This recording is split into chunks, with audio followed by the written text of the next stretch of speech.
আজ তো দুপুরবেলা ছিল এক জায়গায় নেমন্তন্ন, তো রেডি টেডি হয়ে বেরিয়ে পড়লাম। আর যাওয়ার পথে এই আলতা সিঁদুর আর শাড়িটা নিয়ে নিলাম। চলে গেছিলাম বেবি শাওয়ারে আমার এক আত্মীয়র বাড়িতে। তারপরে সেখানে গিয়ে একটু সেলফি তুলে নিলাম। তারপরে তো পাশে একটা অ্যাকোরিয়াম রাখা ছিল, মাছ খেলা করছিল দেখো।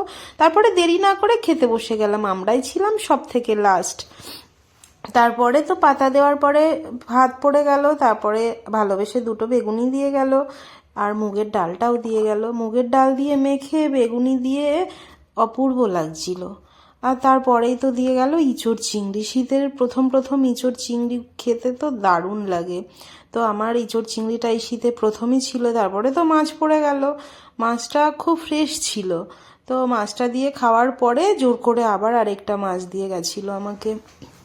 আমি তো এই মাছটা পুরোটা খেতে পারিনি, হাফটা নিয়েছি আমি আর হাফটা বরকে দিয়েছিলাম। আর তারপরে তো পড়ে গেল পাতে চাটনি পাঁপড়। চাটনিটা খুব টেস্ট হয়েছিল, আমার পেটে আর জায়গা ছিল না, আমি অল্প একটু খেয়েছি। তারপরে তো পড়ে গেল চুষির পায়েস। দেখো চুষির পায়েসটা তো অসম্ভব ভালো ছিল খেতে।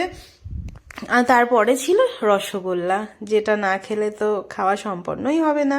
আর তারপরে তো তাড়াতাড়ি করে বাড়ি চলে আসলাম। দেখো বাড়ি ফিরতে ফিরতে অলমোস্ট দেখো কুয়াশা পড়তে আরম্ভ করেছে, সন্ধে হয়ে গেছে। তো আজকে ছিল এইটুকুই। আমার ভিডিও কেমন লাগলো কমেন্ট করে বলো। টাটা সবাইকে।